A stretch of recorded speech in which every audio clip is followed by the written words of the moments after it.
If you've enjoyed looking and listening to my books, please consider liking and subscribing to my channel. Thank you.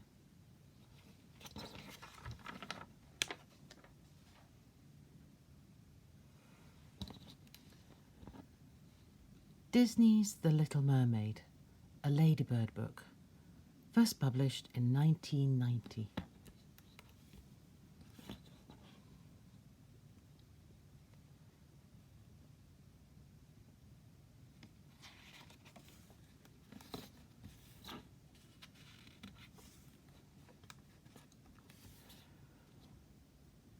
Once upon a time there was a mermaid princess called Ariel. She was interested in humans. In those days, humans lived on land, and merpeople lived in the sea. Merpeople had tails instead of legs to help them swim. Ariel was always looking for things that had belonged to humans. One day, instead of singing at a concert given by her father, King Triton, she was hunting through a wrecked ship. Triton was very cross. "Ariel needs watching," he told his servant Sebastian, "and you are just the crab to do it." A fish called Flounder went everywhere with Ariel. One day the shadow of a ship loomed over them, and they both went up to look at it. On board was Eric, a handsome prince who was having a birthday party with the crew and his dog Max. Just as the crew gave Eric a statue of himself, the sky grew stormy and the wind rose. The ship was wrecked. Everyone else was safe, but Eric nearly lost his life rescuing his dog from the doomed ship.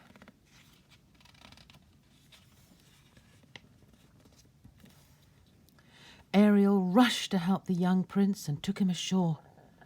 As she sang to him in her beautiful voice, he slowly came back to life, and she fell in love with him. When Triton found out that Ariel was in love with a human, he was angry. So angry that he destroyed her collection of human things, even the statue of Eric that Flounder had saved from the wreck. "Humans are savages," he told his daughter. "They even eat fish." Triton had one great enemy, Ursula, a sea witch. She wanted to take over his kingdom of the sea, and when she heard about the family quarrel, she saw her chance. She would offer to help Ariel to become human and marry her prince. Sebastian was now friends with Ariel. He and Flounder warned her not to meet the evil Ursula, but she wouldn't listen. So they followed her, but Flotsam and Jepson, the eels who worked for Ursula, soon stopped them.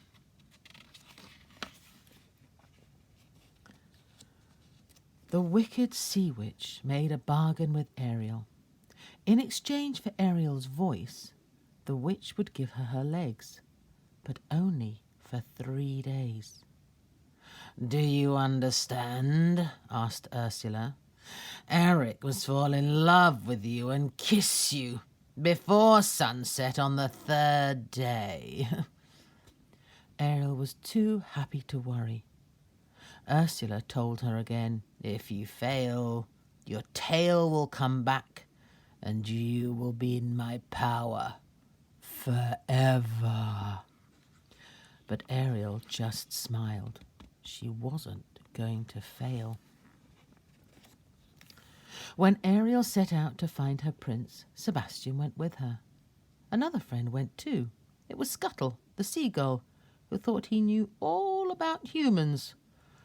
Although he didn't. He said that humans used a fork to comb their hair. The moment Eric saw her, he knew Ariel was the maiden who had saved his life, even though she couldn't speak.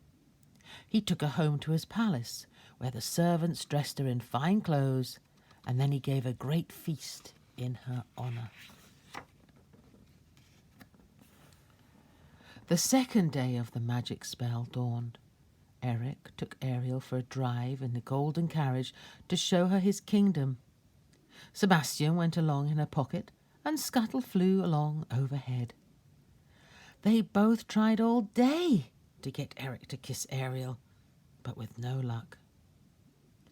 Later, as she danced the night away in Eric's arm, Ariel longed to tell him how happy she was.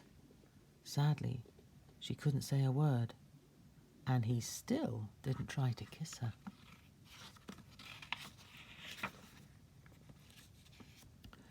But Ursula, the sea witch, was afraid Ariel would succeed. She turned herself into a beautiful maiden with Ariel's voice. Her song drew Eric to her, and he fell under her wicked spell. He forgot all about Ariel. He told his servants, "Now I have found my true love. I'm going to marry her as quickly as possible, before I lose her again." Nearby, Sebastian and Scuttle listened, horrified. How could they stop this happening? Scuttle brought all his friends from the seashore to help. There were birds, sea lions, pelicans, and even lobsters. There were so many of them, and they made so much noise that the wedding couldn't go on. Max bit the bride, and suddenly the spell was broken. Ursula began to croak. Ariel got her voice back, and Eric last knew she was his true love. But too late, alas. The sun was setting, Ariel's legs turned into a tail, and the sea witch dragged her beneath the waves. Ursula cackled with glee. Now that she had Ariel, Triton would give her anything she wanted. And she was right.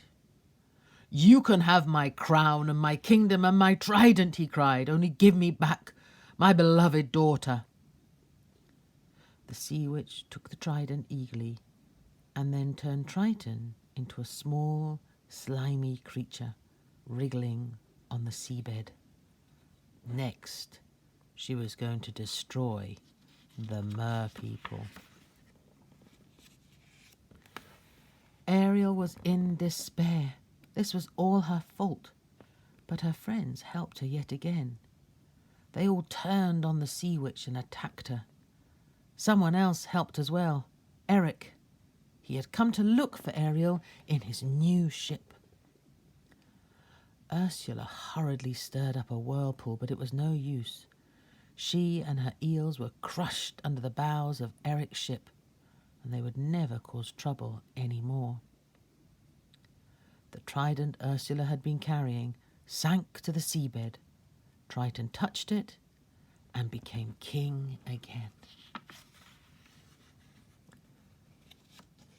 Triton's kingdom beneath the waves was peaceful once more. Only the mermaid princess Ariel was unhappy. She sat day after day on a rock dreaming of Eric. At last her father said, "If you love him so much, I suppose you must marry him." And so saying, he turned Ariel into a human and gave her a splendid wedding. As Eric and his princess sailed away to live happily ever after, a rainbow suddenly appeared over the ship. It was the one last gift from Triton, king of the sea.